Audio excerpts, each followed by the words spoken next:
Confused about what career to choose? Not quite sure if the range of study and work options compatible with your personality, aptitude and interests? Welcome to Career Cafe for a ringside view of an exciting field each week. Together, we shall explore the pros and cons, the ins and outs, the programs and prospects, all the stuff you need to make an informed and successful career choice. Hi, I'm your host and career guide Parveen Malhotra, and again on today's episode, instead of discussing a specific career option like we usually do, we'll continue with the previous week's topic, studying in USA.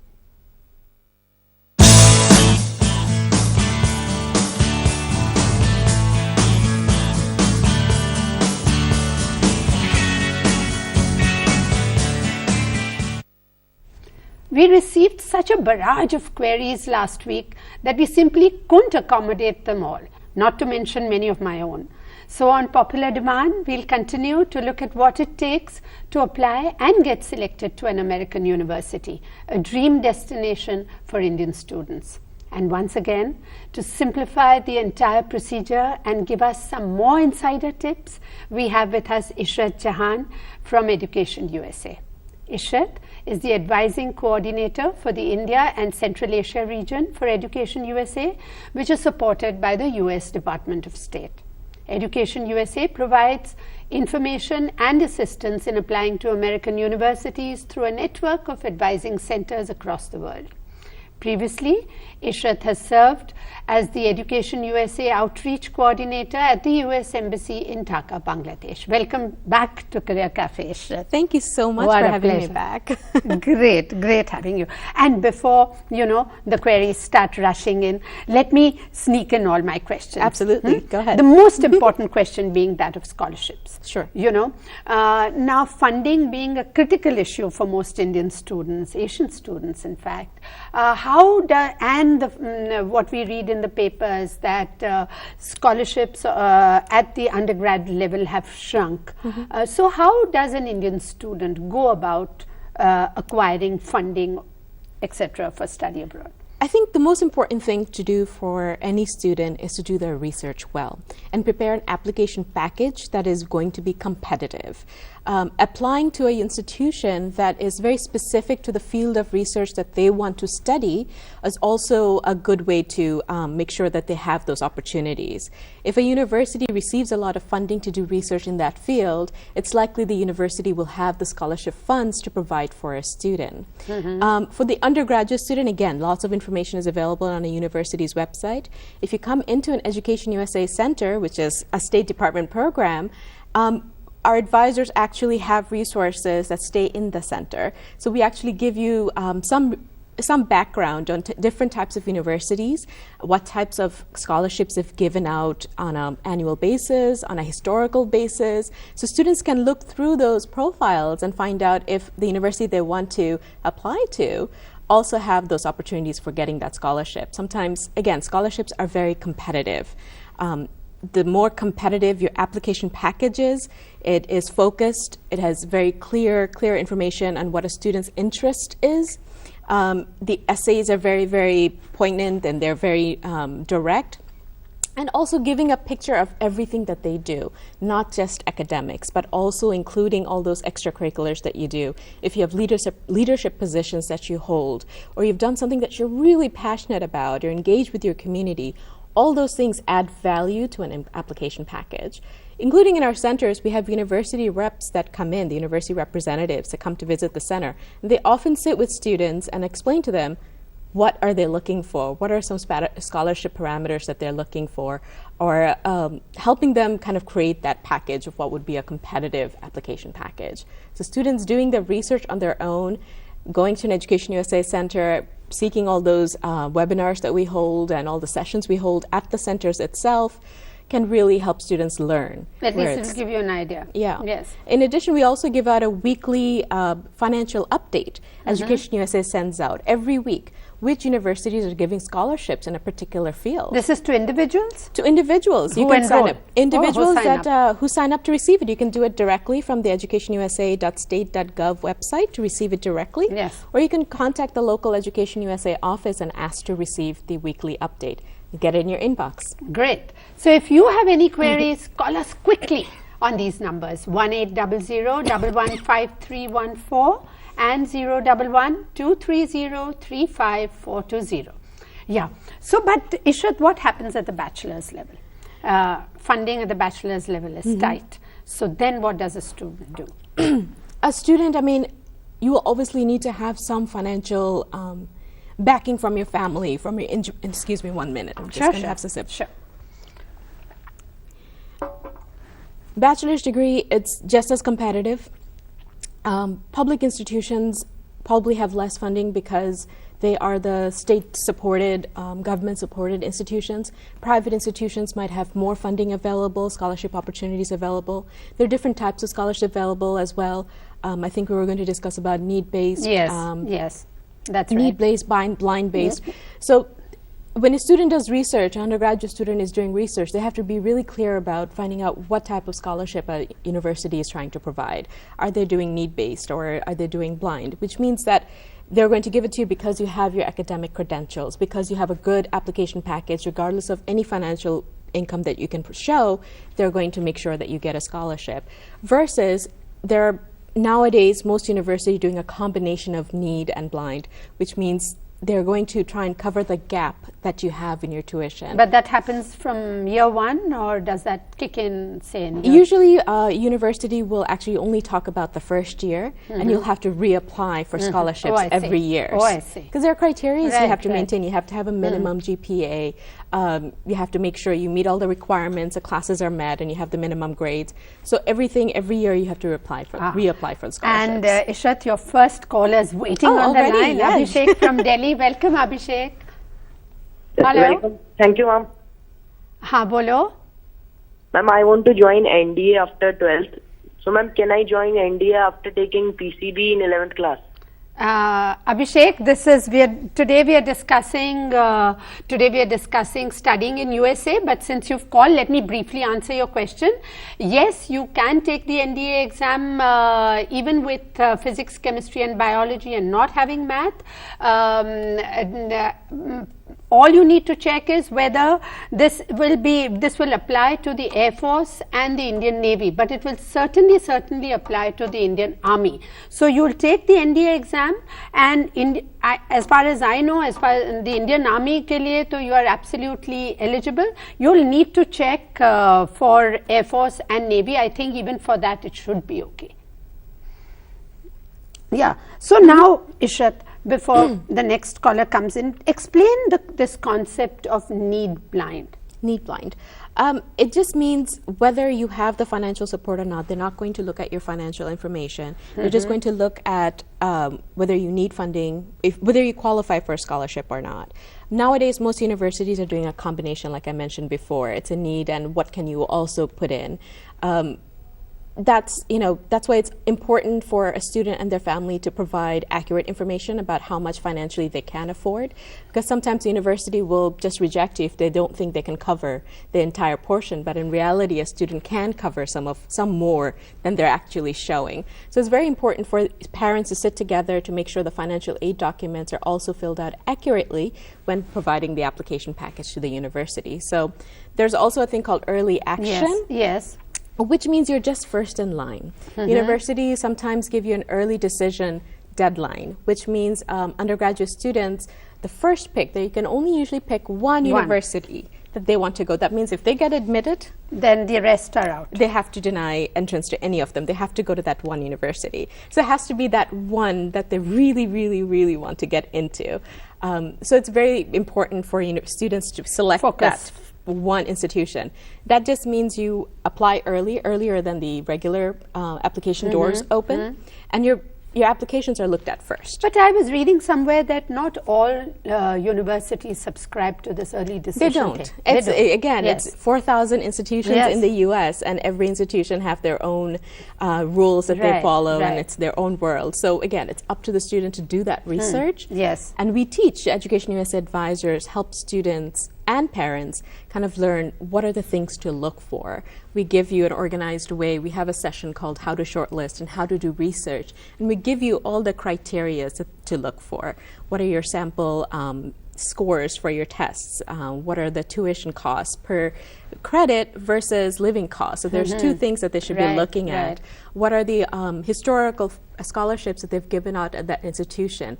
What are the GPAs that they've usually given out? 'Cause But this kind of information would be available on the website. you have to dig a little bit You'll more. have to dig. You'll have to Right, dig. right, And right. usually universities do give some information about the types of students they have given scholarships to.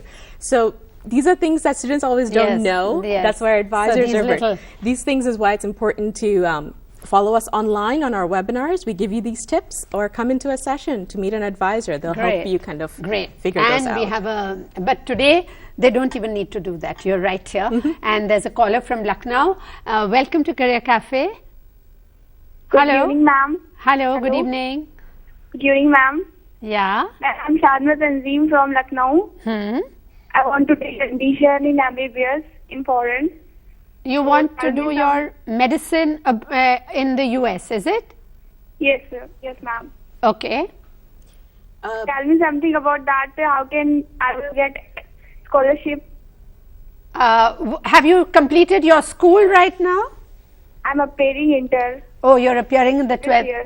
Ishrat, we need to okay. tell her that medicine is The not way, taught at the undergrad level there. I think it's wonderful that you want to study medicine, but in the U.S., medicine is the field of medicine is a little bit different in the way we go about it in the U.S.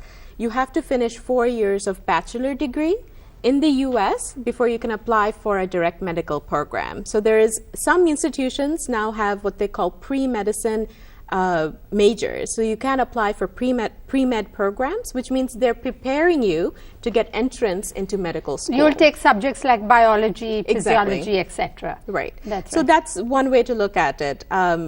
And if you plan to study medicine, you can also study in India and then apply later Yes, on for your higher yes, studies absolutely. in the U.S. And that's also a good option. And studying medicine in the US costs an arm and a leg. It does, and Yes. expensive for U.S. Yes, students yes, as well. as well. Yes. Absolutely. Yeah, it's quite Absolutely. expensive. But are there scholarships available? Yes, very limited. But you'd have to really show that this is what you want to do. Yes, absolutely. So we'll take a short break here, but when we return, we'll continue our discussion and continue taking all your questions. So stay right there.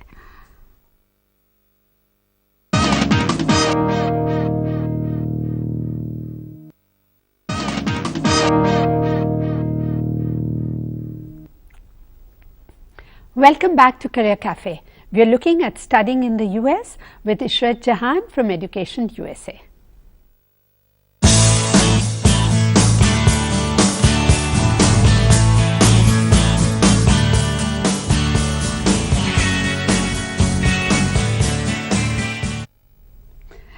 Ishrat, there's another caller waiting on the line, Sure. Santosh from Chennai. So let's see what he has to ask. Welcome to Career Cafe, Santosh.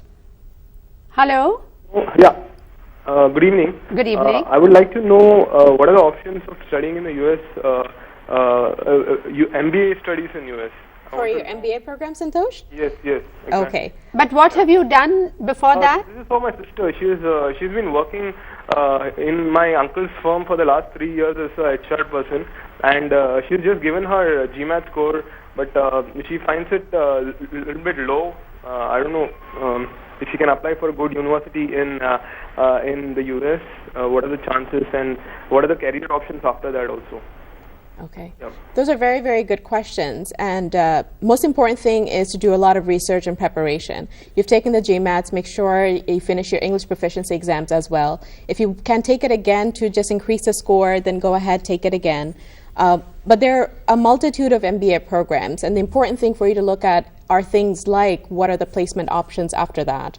Under a student visa, you also have the option of getting your optional practical training or curriculum practical training, which means you can use your student visa to get a job in your field if it's approved by the university. So that's a good way to look at it and to discuss with universities and MBA programs what are those options. In addition to that, it's very important to write an application essay to make sure it's extremely focused. You should know exactly what you're looking for. The program you're applying for, make sure it fits with what you hope to gain out of the program. Oftentimes students apply to a program and they don't get in. It's because it's not a perfect match. It's not the right fit for that student. So it's very important for you to do that research as well. But since you've taken the GMAT already, and she has the work experience, I think you have most of your bases covered. It's just now preparing that application package and finding the right fit of your institution. And without knowing all your background, it's difficult for me to say what would be the right fit for you. Yes, you need to know exactly what scores. Exactly. Yes. So it's a good idea. Santosh, are you calling from Chennai? Yes. The Chennai Center and EducationUSA Center is located at the U.S. Embassy there. Please, U.S. Consulate there. Please do contact them and they'd be happy to help you along and give you a lot of guidance. Great. And we have yet another caller, Sana from UP. Welcome, Sana. Hello. Hello. Hello, I'm calling from UP. Yes. And I just wanted to speak to both of you. You're looking really very good. Thank both you. Of you. So my son has done his BTech about 1.5 years ago, and he's very much interested to do his post-graduation from USA.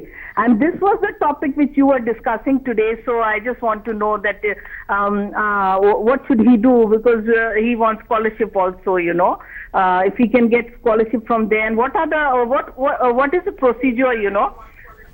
What is his area of specialization at the BTech level? He in computer sciences. Computer sciences. So that's a master's in computer science. You just need to make sure you have your GRE done, you have your TOEFL or IELTS taken, your English proficiency test done. The most important thing, I think, is to finding the right program, the right fit. Computer science, again, it's a very, very vast field, and there are different institutions that specialize in different areas. So it's very important for you to do that research to find out where you would be the right fit, what kind of jobs you're looking for when you get out, where they're working right now. So these are all important questions to ask. Again, please do contact an EducationUSA advisor nearest you. Log on to our webinars. Our university representatives do come in. We have a fair that will be coming in September where we're inviting lots of universities to come in, and we do ask them to focus on things like computer science and engineering and business and MBA fields. Please do attend our fairs. And just so everyone knows, on March 12th, we're having a virtual college fair, which is going to be completely online. Everyone across the world can access it, but this is particularly geared towards Asian students. So this is a very important space for you to keep in mind. Please do find out information by visiting educationusa.state.gov or just visiting the EducationUSA Facebook pages to get that information. But computer science, you're in a good place. Get your essays done, get your research done, get your tests done, and start looking at building a really competitive application package. Very large number of students from here go for computer studies. Yes. So I think he'd be in good company. He'd be in very good shape as well. Absolutely, absolutely. And we have yet another caller from Delhi. Welcome to Career Cafe. Yeah, good evening, ma'am. Good evening. My name is Sanjay. I'm calling from Delhi. Yes, Sanjay. The problem is that I have completed my graduation in 2005, and after that, I didn't get. There were some, problems in my study, so I couldn't complete it. But now I'm thinking that can I join the US universities for further studies? Because my graduation stream was commerce. I have completed my BCom. BCom. Okay. So have you? Hello. Have you completed your degree? Yes, he has. Yes, ma'am. I have completed my degree in 2005. 2005. And since then, I'm not doing any job. I don't have any work experience, and I think that will you please let me know about how to get admission after such a huge gap of 10 years or near about 8 to 9 years. A good option for you would be a master's program. An MBA program might not be a good fit. Yes, because that would require work experience. Absolutely. Yes. So a master's program might be a good fit. And you just have to find out what field within the commerce Finance, for finance. instance, finance. If it's Absolutely. finance, it can be economics. It can be Yes. various different things. And U.S. has a huge list of fields you can do research in as well. So master's would be a good option for you. You will need to take a GRE or a GMAT, depending on the field you choose to study, whether it's economics or finance or any other commerce field. Depending on the university you're applying to, you'll either need to take the GRE or GMAT. You'll definitely have to take an IELTS or a TOEFL. But again, doing that research is really important, trying to find exactly what you're interested in, writing an essay, which is going to be extremely focused in the field that you want to study, so that, again, the right fit we're talking about, to find an institution that has the right fit for you. Getting recommendation letters. You've been out of school for quite a while, but you still need to find a way to get good recommendation letters. So try and, at this time, you need about 12 to 18 months to prepare your documents, but take this time to find people that, or maybe older professors from when you were back in school, but more recently that you've worked with or been in touch with or communicated with, that can write good reference letters for you. That's going to be an important thing for your package. I hope that answers your question. And one more question. This 16 years of study up to undergraduate level, this trips up a lot of Indian students because typically, if you're an engineering student, it's 12 plus 4. But for a typical social sciences or life sciences person, it's 12 plus 3, right. A BSc degree or a BCom degree. So in that case, what happens? Is the 16 years a mandatory requirement for all colleges, or is it flexible? I would like to say that it's good to have those 16 years because most universities are going to look for those 16 years. But a lot of universities do have flexibilities. It's again, not all universities have it. It's doing that research, being in touch with an EducationUSA advisor, so to give you those hints, is to find the few institutions that do give that flexibility. If you have the grades, if you have a good academic background, you have all your other academics in your application package already, they might be flexible on that. But if they're not, then you can finish 1 year here at the master's level, just do 1 year of master's here. Does that count? That counts, and That then counts? you can enter for a master's program in the US to complete that 16 So that's a years. good idea. Yeah. That's a good idea. But a 1 year of master's is not looked at as a complete unit of study, so that won't pose a problem? That might, it depends on the university, on the total, but institutions are so, they base it on such individual. There's no dry and cut lot of the time. So it's really up to the student to prove themselves, to show that they are worth it and they need them at that institution. Absolutely. And I think one more caller we'll try and accommodate. Santosh from Bhopal. Welcome, Santosh. Hello. Hello. Yeah, madam. I'm Mr. Santosh Sirve from Bhopal. Yes. Actually, madam, my question is I have completed my MSc in chemistry. I want PhD from UK University or USA University. Okay. Still, I am married person and I am doing a PGD teacher here in CBSE school. So, madam, can I collect all information for PhD process? The most important thing for PhD application is you have to take your GREs. That's going to be necessary for you, Santosh. It's also have to take a TOEFL or an IELTS exam to show your English proficiency. Again, what I've mentioned before, your application package has to be very strong. And you also need to, if you have any publications, you have your independent research, that's going to make a big difference in your application as well. So PhD programs, if you have done research, it can be published. It might be ready for publication. Maybe you haven't published anywhere yet, and that's okay. What you're trying to show that you have done research in your field and you have a body of work to support you. So those are important things to have for a PhD application. Again, finding those institutions for chemistry PhD, there's lots of options out there for you. Finding an institution that's currently doing a lot of research, that'll help you out. If you're in Bhopal, contact the EducationUSA Center at the American Center in Kolkata. They should be able to help you out with more. I think we need to wrap up here. We're running out of time. But there were two things that I wanted to ask Ishrat and couldn't squeeze in. So do look up the net for them. I mean, these are two things that American education is very popular for. One is liberal arts education. Do read that up. You know, the kind of all-round education that provides without having to narrowly specialize at the undergraduate level. And the other thing is also look at the community college option. It's slightly easier to get in, and you know, it's 2 years of community college, gives you an associate degree, and then you twin into a higher education institution and do your next 2 years there. It's also a slightly cheaper option for those who are strapped for cash. So on that note, we wrap up today's show here. Isha, thank you so much for coming to Career Cafe again, and you know, and giving us all your valuable tips and insights. Next week on Career Cafe, we look at yet another exciting career. Next week, it's going to be a career. Okay, so do send us your feedback and you know, queries at careercafelstv@gmail.com. But before that, let me leave you with a wonderful quote from Einstein, no less. If your head tells you one thing and your heart tells you another, before you do anything, decide first whether you have a better head or a better heart. So bye for now. Think better and be your best.